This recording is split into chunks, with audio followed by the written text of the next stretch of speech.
So I have told you before about these two different classes of growth, either branching growth or dendritic growth, which are really the two most common types of growth for interfacial patterns. And nature chooses them over and over again in very different systems on very different length scales.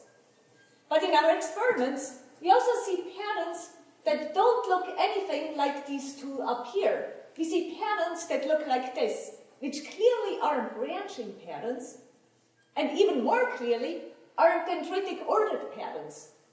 And what I'd like to show you is that these patterns, they really belong to a new class of patterns that we start to see. And so I'd like to show you a video of how such a pattern starts to grow, where these patterns grow when the inner viscosity is about 3 to 10 times lower than the viscosity of the outer fluid.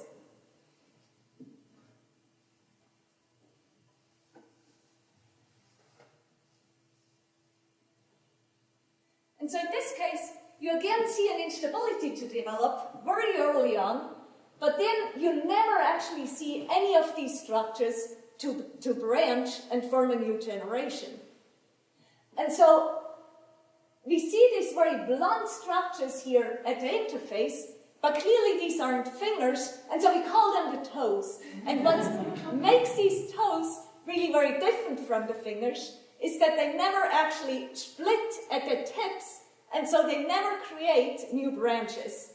And so I show this here in this series of images, which is the same video, just a time series, and I zoom in into the early pattern just to show you that these toes, they still form at the critical width that you would expect them to form.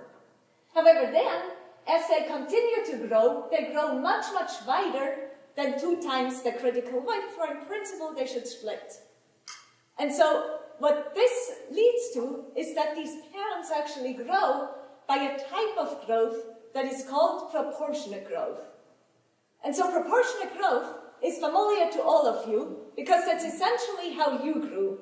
So when you were a kid, you had a fixed structure, a fixed number of fingers, a fixed number of toes, and as you grew up, your entire body has expanded at approximately the same rate, such that your overall shape remained preserved, with the exception of your head, which grew slightly smaller, but clearly we can see that this guy came from this guy.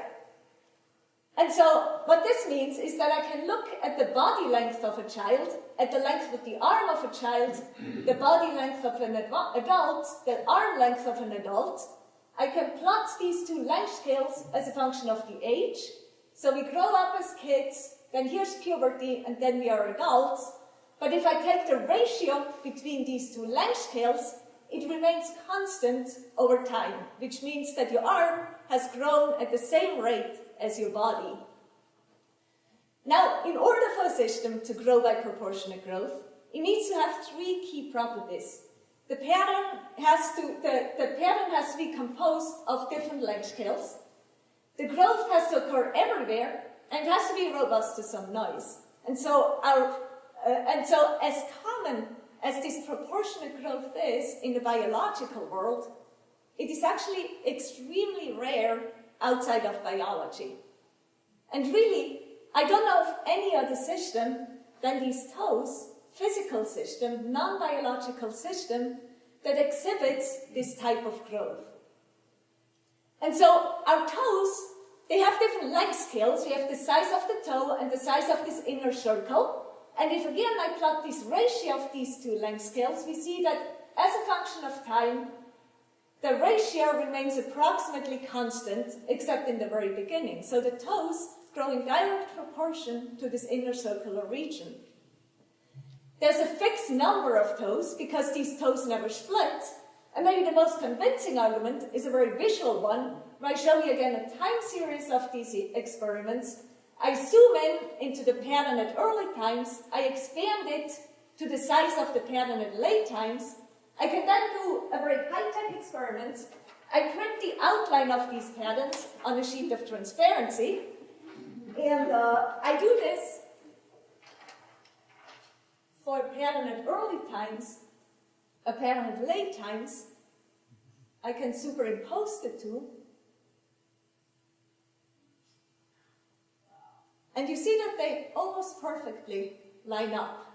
And you note that not all of these toes are the same. There's, for example, here a smaller one next to a larger one, but even these details remain preserved during the growth of this structure. So this is really an example of a system that has all the features of proportionate growth, but it's a very, very simple system. It's really a model system, which now allows us to really start to ask very, very fundamental questions of what are the requirements in order for a system to grow by proportionate growth. And so in this very specific system, there's essentially two things that need to happen. First of all, the system has to become unstable, because otherwise we just get a stable circle. However, and this is really the key point, once this instability has first developed, the mechanism that was responsible for the instability has to be turned off, because otherwise we get into this branching type of growth. And so clearly, in order to do that, there needs to be some coordination and regulation in the system on different length scales over time, and we have now the means, with this very, very simple system, to actually really start to look into the organizing principles that lead to this type of growth. Thank you very much.